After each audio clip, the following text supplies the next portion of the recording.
மின்மினியில post போடு, மேட்ச்ல whistle போடு. இப்பவே டவுன்லோட் பண்ணுங்க மின்மினி ஆப்.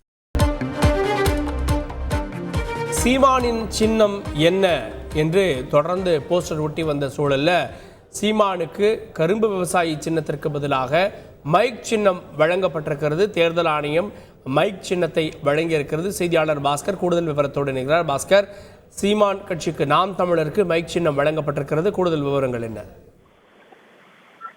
நாம் தமிழர் கட்சி சார்பாக நாடாளுமன்ற தேர்தலில் போட்டியிடக்கூடிய வேட்பாளருடைய பட்டியல் அறிவிக்கப்பட்டு பிரச்சாரத்துக்கு தயாராக வருகிற நிலையில அவர்கள் கேட்ட சின்னம் என்பது வழங்கப்படாத நிலையில தற்போது மைக் சின்னம் என்பது வழங்கப்பட்டிருக்கிறது.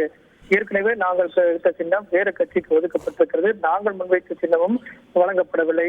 இதன் காரணமாக தேர்தல் ஆணையம் என்ன சின்னம் வழங்கப்படுகிறது என்று எதிர்பார்த்து காத்திருக்கிறோம் அப்படிங்கிறதா சீமான் அவர்கள் தெரிவித்திருக்கக்கூடிய நிலையில தற்போது தேர்தல் ஆணையத்தின் மூலமாக மைக் சின்னம் என்பது நாடாளுமன்ற தேர்தலில் நாம் தமிழர் கட்சிக்கு வழங்கப்பட்டிருக்கிறதாக சத்யபிரகாஷ் சாகு அதிகாரப்பூர்வமாக அறிவித்திருக்கிறார். அதன் அடிப்படையில் தான் நாடாளுமன்ற தேர்தலில் இந்த மைக் சின்னத்தை அடிப்படையாக கொண்டு அவர்கள் தேர்தல் பிரச்சாரங்களை மேற்கொண்டு அந்த சின்னத்தின் வாயிலாக வாக்குகளை சேகரிக்க உள்ளார்கள். அந்த வகையில இந்த அறிவிப்பு என்பது தற்போது வெளியிடப்பட்டுள்ளது.